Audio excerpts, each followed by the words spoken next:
Ini yang paling unik sekaligus paling gila guys. Daging si Caciopo dijadikannya sabun mandi oleh si Cianciulli.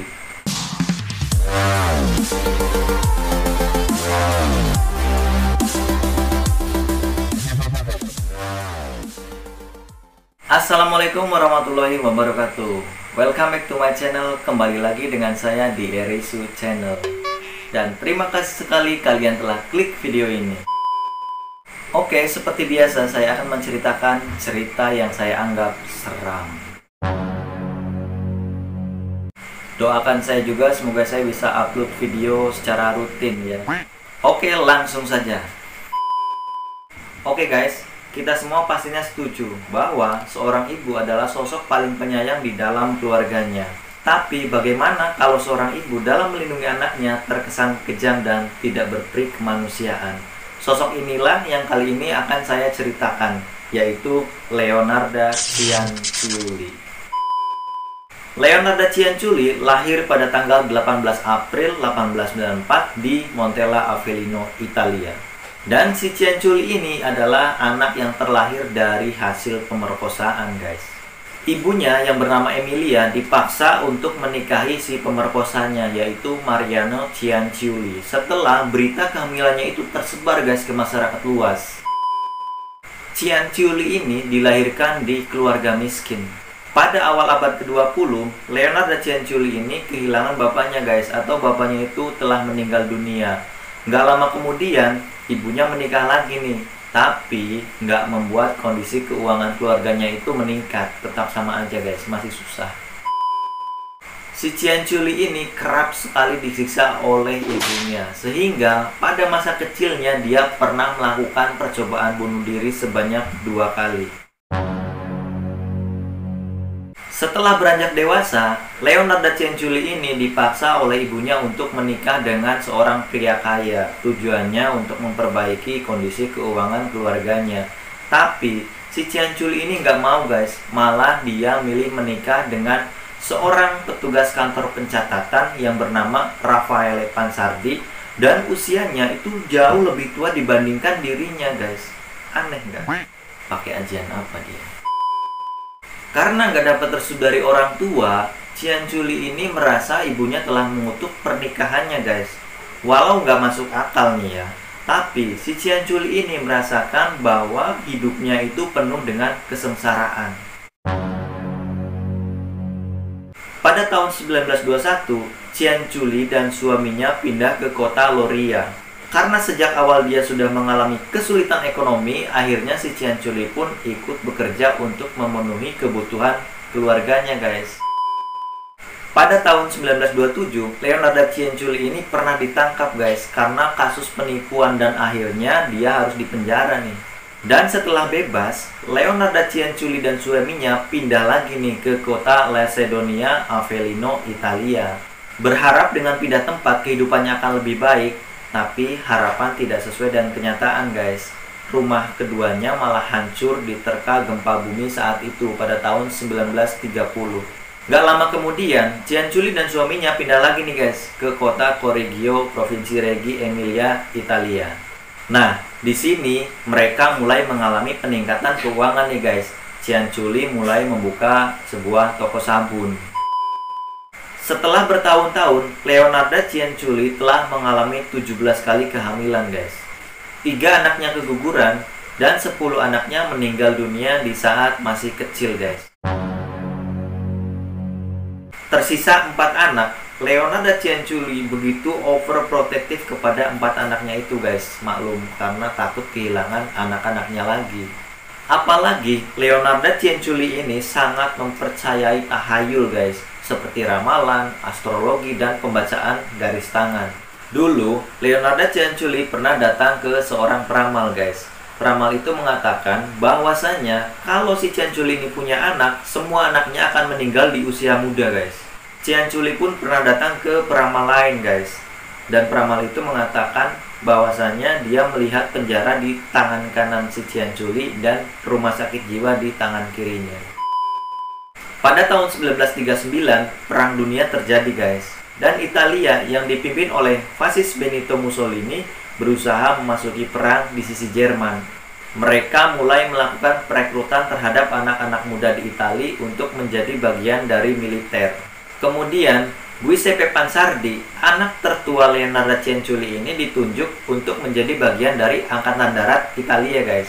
Nah, hal itu semakin membuat panik dan semakin membuat khawatir Cianciulli akan kehilangan Giuseppe.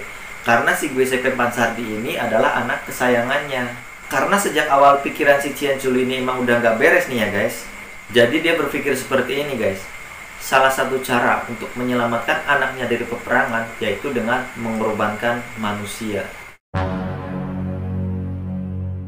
Atau dia butuh tumbal tepatnya. Korban pertama adalah Faustina Setti yang merupakan kliennya sendiri, guys. Dia datang untuk meminta bantuan kepada Leonardo Cianciulli. Leonardo Cianciulli kini telah menjadi seorang peramal, guys, dan mempunyai reputasi yang cukup baik. Faustina Setti adalah wanita tengah baya, guys. Dia belum menikah dan sedang mencari seorang suami nih. Cianciulli mengatakan kepada Setti bahwa ada pasangan yang cocok untuknya di Pola, guys. Saat ini Kroasia modern. Tetapi si Cianciulli ini menyuruh si Setti agar tidak memberitahu siapapun tentang hal itu, guys.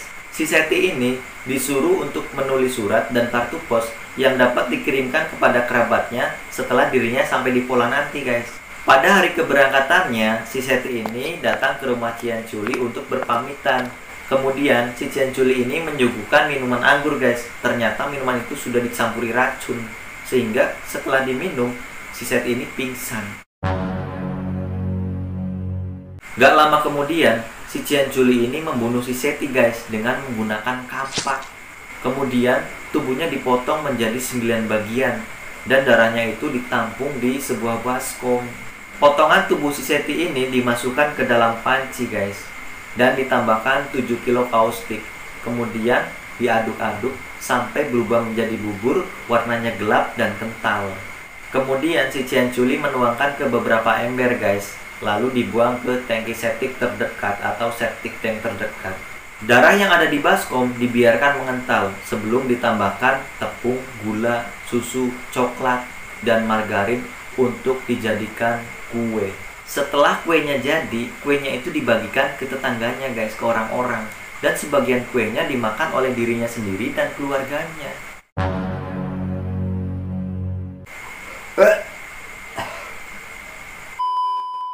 Menurut beberapa sumber, Cianciulli mendapatkan bayaran dari si Setti ini kurang lebih 30.000 lira, guys, per kunjungannya. Korban kedua adalah Francesca Soffi. Wanita parubaya yang dijanjikan akan mendapatkan pekerjaan yang lebih baik, guys. Cianciulli mengatakan dia telah menemukan pekerjaan di salah satu sekolah khusus anak perempuan di Piacenza, guys, saat ini Italia Utara. Seperti biasa, Cianciulli menyuruh Soffi untuk menulis surat kepada temannya dan untuk tidak mengatakan kepada siapapun tentang kepergiannya, guys. Soffi kemudian pergi menemui Cianciulli untuk terakhir kalinya untuk berpamitan. Sama seperti Setti, Cianciulli memberikan Soffi minuman anggur sehingga membuat si Soffi ini pingsan. Setelah itu, ia dibunuh dengan menggunakan kampak. Dan pembunuhan tersebut dikatakan terjadi pada tanggal 5 September 1940. Korban ketiga adalah Virginia Cacioppo, sekaligus menjadi korban terakhir pembunuhan yang dilakukan oleh Leonardo Cianciulli. Virginia Cacioppo adalah mantan penyanyi soprano, guys. Cianciulli memberitahukannya tentang adanya lowongan pekerjaan di Florence sebagai sekretaris seorang impresario, guys. Sama seperti yang dikatakan kepada kedua wanita lainnya, Cianciulli memerintahkan Cacioppo untuk tidak memberitahukan kepada siapapun tentang kepergiannya. Tanggal 30 September 1940, Cacioppo datang ke rumahnya Cianciulli untuk mengucapkan selamat tinggal nih, guys, untuk berpamitan pastinya. Seperti biasa, Cacioppo diberi minuman anggur dan setelah pingsan dia dibunuh dengan menggunakan kampak andalan si Cianciulli ini. Ini yang paling unik sekaligus paling gila, guys. Daging si Cacioppo dijadikannya sabun mandi oleh si Cianciulli.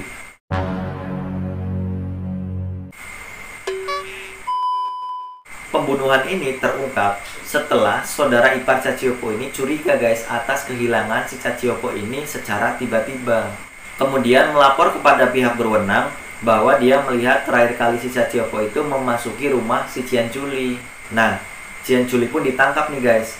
Awalnya si Cianculli ini ngeyel guys. Dia bersikeras, dia kekeh bahwa dia itu tidak pernah melakukan pembunuhan kepada siapapun. Namun, setelah si Giuseppe ini diduga terlibat dalam pembunuhan si Shachiopo, akhirnya si Cianculli ini mengakui semua kejahatannya.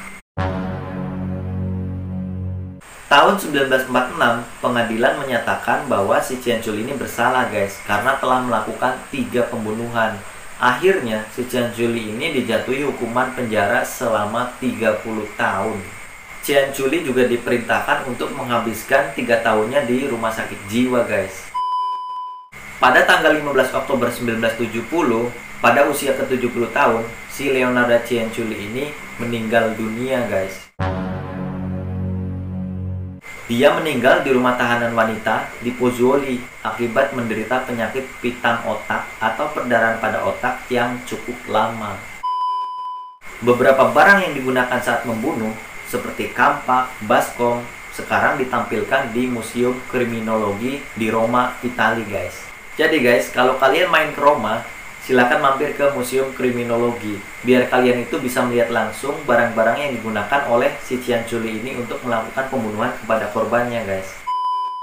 Semoga kita semua mendapat pelajaran dari cerita saya kali ini guys. Karena seorang psikopat itu terbentuk karena adanya tekanan mental yang dilakukan terus-menerus guys. Jadi nanti ketika dia sudah dewasa, dia mulai terbiasa dengan hal seperti itu. Nah oke, sudah selesai cerita kali ini. Terima kasih sekali kalian sudah menyaksikan sampai akhir. Jangan lupa untuk klik like, komen, dan subscribe. Jangan lupa follow Instagram saya yaitu Erisu Channel. Terima kasih sudah menyaksikan dan bye-bye.